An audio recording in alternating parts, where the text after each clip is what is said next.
I was 17 when my world collapsed and rebuilt itself in the span of 3 words. "I already know," she said as I woke to my mother at the foot of my bed. For weeks I'd convinced myself I was invisible. For weeks I'd perfected the art of being normal, of saying the right things, of never letting anyone see the parts of me that felt different. In other words, feminine. And then I met Sarah. She was everything I wasn't. Where I played it safe, she took risks. Where I followed rules, she questioned them. Where I was content with routine, she craved adventure. Then one morning I wake up to find my mother sitting at the edge of my bed. Her eyes hold that familiar knowing look, but this time it's different. Patient, not angry. Curious, not disappointed. Just waiting. She looks at me and whispers, "I already know." Those 3 words will split my life into before and after. Those words haunted me. How does she know?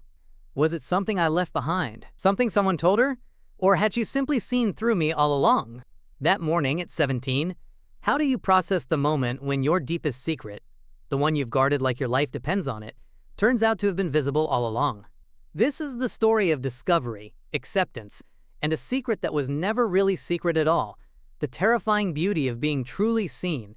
And sometimes, the people who love us most are already waiting in that space of understanding, long before we're ready to step into it ourselves. Before we dive in, I'd love to invite you to join our growing community here at The Gender Diary. We're on our way to our first big milestone, 1,000 subscribers. So if this story resonates with you, hit subscribe and be part of the journey. Let me paint you a picture of my world at 17. Our house sat on Maple Street. And yes, it was actually lined with maple trees that turned brilliant red every fall. The kind of street where neighbors knew each other's names, where kids rode bikes until the streetlights came on, where the biggest drama was usually Mrs. Henderson's cat getting stuck in someone's garage. I was what you'd call a good kid, the kind teachers liked, parents trusted, and friends loved. I made people laugh without even trying. I was the guy who could diffuse tension with a joke, who somehow made even the quiet kids feel included. My mother, she was the anchor of my little world. Picture someone who could pack an extra sandwich in your lunch, just in case, who somehow always knew when you'd had a bad day before you even walked through the door. She had this incredible gift of making you feel seen, heard, important. Our days had rhythm. Breakfast together before school. Homework at the kitchen table, where she could help if needed. Family dinner, where we actually talked about our days. Evening news together. Followed by whatever show we were watching that season. It was predictable, comfortable, safe. The kind of routine that feels boring when you're living it, but precious when you look back. I thought I knew exactly who I was in this perfectly ordinary life. I thought I understood my place, my role, my future. I had no idea that everything I thought I knew about myself was about to be turned upside down by a girl with a mischievous smile and a moving truck. The Hendersons had lived next door for as long as I could remember. Quiet, elderly, the kind of neighbors who waved from their garden but mostly kept to themselves. Then they decided to move closer to their grandchildren. We all assumed another quiet family would take their place. We were wrong. The moving truck arrived on a Saturday morning, followed by a car that seemed to explode with energy the moment it stopped. Doors slammed, voices carried across the yard, not arguing, just alive, present, taking up space in the world. And then I saw her, Sarah. She was about my age, maybe a little younger, with dark hair that caught the sunlight, and a smile that seemed to hold secrets. But it wasn't just her appearance that caught my attention. It was the way she moved through the world. Confident without being arrogant, curious about everything, completely unafraid to take up space. Within hours, our mothers were chatting over the fence like old friends. Within days, there were invitations for coffee, offers to help with unpacking, the beginning of that particular suburban friendship that starts with borrowing sugar and ends with having spare keys. And naturally, inevitably, she and I were thrown together. "This is Kelvin," my mother said during one of those fence conversations. "He's your age. I'm sure you two will get along great." The look she gave me was pure mischief. "Oh, we definitely will," she said, and somehow, I knew my quiet, predictable life was about to get a lot more complicated. I had no idea Sarah was about to change everything. "Come on, Kelvin," became her catchphrase. "Don't be such a chicken. Life's too short to play it safe all the time." Within weeks, we were inseparable. After school, weekends, any free moment we had. We'd walk around the neighborhood for hours talking about everything and nothing. Movies, music, school drama, dreams for the future. She had this way of making even ordinary moments feel electric, like we were the stars of our own coming-of-age movie. But there was something else, something I couldn't name yet, couldn't even acknowledge to myself. The way I looked forward to seeing her wasn't just friendship. The way I noticed everything about her, how she laughed, how she moved, how she saw the world, it felt different than anything I'd experienced before. I told myself it was just because she was exciting, different, new. I told myself it was just friendship, just the natural attraction to someone who made life more interesting. I had no idea that she was about to show me parts of myself I never knew existed. For months, our friendship existed in that beautiful space where everything feels possible and nothing feels complicated. We were just two teenagers figuring out the world together, pushing against the boundaries of our small town, dreaming bigger dreams than our surroundings suggested. With her influence, I started noticing things. Small things, things I thought nobody else could see. When we walked past store windows, my eyes would linger on displays I'd never paid attention to before. The way light caught certain fabrics, the boldness of certain colors, the elegance of jewelry displayed just so. "You're quiet today," she'd say, catching me lost in thought. "Just thinking," I'd reply, not knowing how to explain that I was thinking about things I had no words for yet. At home, I found myself noticing my mother's routines differently.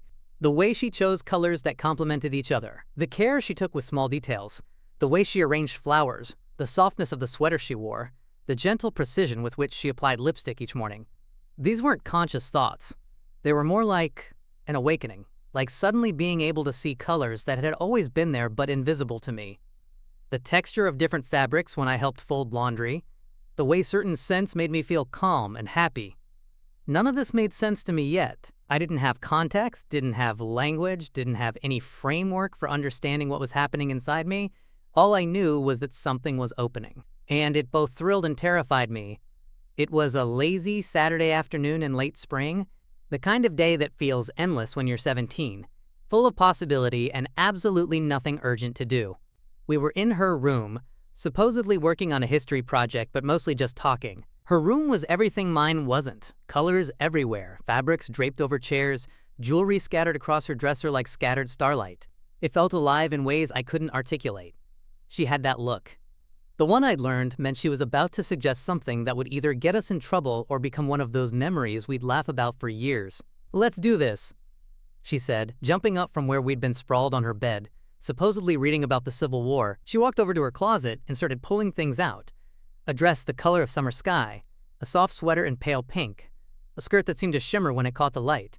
"What are you doing?" I asked, and that part was both excited and terrified. "Makeover time," she announced. "Come on, it'll be hilarious. Like those movies where the guys dress up and everyone laughs." "I don't know," I said, but my voice sounded strange even to me. "That's not really, guys don't—" "Oh, come on," she said, holding up the wine-colored dress. "It's just us, it's just for fun. Don't be such a chicken." There was that phrase again. Don't be such a chicken. But this time, it wasn't about jumping off a rope swing or trying a new restaurant or talking to someone new. This was about something deeper. Something that felt like stepping off a cliff into unknown space. But I looked at her face, saw nothing but excitement and mischief and the kind of friendship that makes you feel safe to be ridiculous, and I said yes. The first thing I noticed was the fabric. Everything I'd ever worn felt rough in comparison. Scratchy jeans, stiff-collared shirts, harsh textures that announced themselves. But this was different.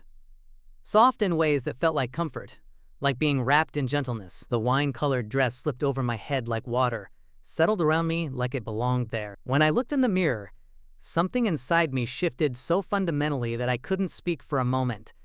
It wasn't that I looked like someone else. It was that I looked like me. Like a version of myself I'd never known existed, but somehow recognized instantly. "Oh my God, you look amazing," she said, clapping her hands together. "The color is perfect on you." She started pulling out makeup, different lipstick shades, different styles. Each one felt like trying on a new possibility, a new way of being in the world. To her, it was just fun. Just silly Saturday afternoon entertainment. She was laughing, taking pictures, suggesting different combinations like we were playing dress-up. But to me, it was everything. It was seeing myself clearly for the first time. It was understanding why I'd been drawn to certain colors, certain textures, certain ways of moving through the world. It was like finding a missing piece of a puzzle I didn't even know was incomplete. We spent hours like that, trying different outfits, laughing at our reflections, being silly and carefree in the way only teenagers can be. But underneath the laughter, something profound was happening to me. Something was clicking into place, settling into a space inside me that I hadn't known was empty. That spark I felt. I knew I couldn't unfeel it. Wouldn't want to, even if I could. That night, alone in my room, I replayed every moment.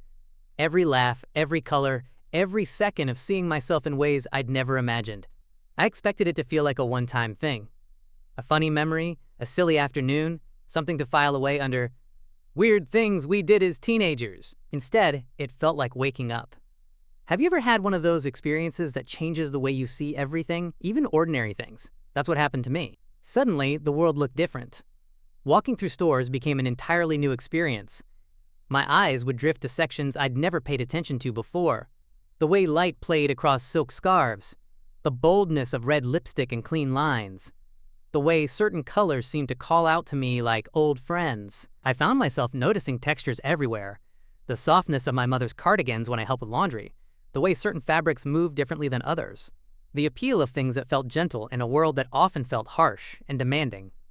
At first, I thought it was just curiosity, natural interest sparked by that afternoon of play. But days turned into weeks, and the feelings didn't fade. If anything, they grew stronger. The hardest part was the secrecy. Every day felt like acting, like playing a role that fit well enough but wasn't quite right. I became obsessively careful about hiding my thoughts, my interests, my growing understanding of myself. But inside, I was building a whole other world. A world where I could be softer, gentler, more myself than I'd ever been allowed to be. I thought I was so careful. I thought my secret was perfectly hidden, locked away in a place no one could ever find. I became an expert at being invisible, at hiding in plain sight. But here's what I didn't understand yet. Love has a way of seeing what we think we're hiding. The people who truly know us, who truly care about us, they see things we don't even know we're showing. And mothers? Mothers have a particular gift for seeing their children clearly, even when their children can't see themselves clearly yet. Then came that morning. The house was quiet, the kind of quiet that makes the air feel heavy. It was early morning. That particular time of day when the world exists in soft focus, when everything feels suspended between dreams and waking. I opened my eyes expecting to see my familiar ceiling, my closed door, maybe the first hints of sunlight creeping around my curtains. Instead, I saw her. My mother was sitting at the foot of my bed, perfectly still, perfectly calm. She wasn't angry or upset or disappointed. She wasn't holding anything in her hands or looking like she discovered some damning evidence. She was just there, present in that way she'd always been. But this time it felt different, weighted with significance I couldn't understand yet. "I already know," she whispered. 3 words. That's all it took to make my entire world tilt sideways. My mind exploded into panic. How could she know? What does she know? I'd been so careful, so cautious, so perfectly secretive. I hadn't left anything behind, hadn't said anything revealing. Had I talked in my sleep? Had someone seen something and told her? Had I been less careful than I thought? Or, and this thought was somehow more terrifying than any of the others, had she always known? The silence stretched between us like a bridge I wasn't sure I was ready to cross. My chest felt tight, my breathing shallow. Everything I'd been holding inside seemed to press against my ribs, demanding to be acknowledged. This was supposed to be my secret, my choice, my moment to decide when and how and if to share this part of myself. And suddenly, it wasn't mine anymore. But then I looked at her face, really looked at her. There was no judgment there, no disappointment or anger or any of the reactions I'd imagined in my worst-case scenarios. There was just love, patient, steady, unwavering love. The kind of love that doesn't demand explanations or apologies. The kind of love that simply creates space for truth to exist without fear. "How long have you known?" I whispered, my voice barely audible. She smiled then, that gentle smile I'd seen 1,000 times but never understood quite like this. "Long enough," she said. "Long enough to know that you're still my child, still the person I love most in this world, still exactly who you're supposed to be." What happened next wasn't a dramatic conversation or a tearful confession or any of the scenes I'd played out in my head during those long, secret months. Instead, it was something much more powerful, quiet acceptance. Over the following weeks, small moments of understanding began to accumulate like gentle snowfall. The first time I wore something softer around the house, and she didn't even flinch. The way she started leaving magazines open to pages she thought might interest me. How she began sharing little stories about her own journey of understanding who she was and who she wanted to be in the world. Love didn't ask me to explain, it made room. She never pushed, never demanded explanations I wasn't ready to give or conversations I wasn't prepared to have. She just created space, safe, loving, patient space where I could begin to figure out who I was without fear of losing the love that mattered most.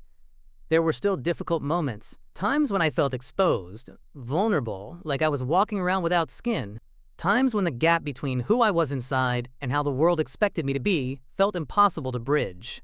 But now I wasn't carrying that burden alone. Now there was someone who saw me, really saw me, and loved what she saw. That changes everything. When you know you're not alone. When you know there's at least one person in the world who will love you no matter what, you can survive almost anything. Slowly, gradually, I began to let myself be more real. Not dramatically, not all at once, but in small ways that felt sustainable. Ways that honored both who I was becoming and where I was in my journey. The weight of secrecy began to lift, replaced by something I'd never experienced before. The freedom to be authentically myself, at least in the safety of our home, with the person who mattered most. I'm an adult now, far from Maple Street in that quiet bedroom morning. Life is real and whole now. Sometimes I wish I'd had the option to come out on my own terms, although that might have taken me many years. Maybe you know that feeling, when love shows up before you're ready. It's terrifying and beautiful at the same time. Some secrets aren't meant to stay hidden. They're waiting for the right kind of love to bring them into the light. If you're carrying something heavy, you are seen, you are known, you are enough. And maybe, just maybe, someone who loves you is already ready to whisper those 3 words. I already know. The Gender Diary exists to light that path with shared stories. Whether you found connection in this narrative, you're on your own journey of gender exploration, or you're here seeking understanding, your subscription fuels our mission. Every subscriber empowers us to keep illuminating these authentic experiences for our community. Kindly drop a comment below. Your voice adds to the tapestry of experiences that makes this space meaningful. Until our next story unfolds.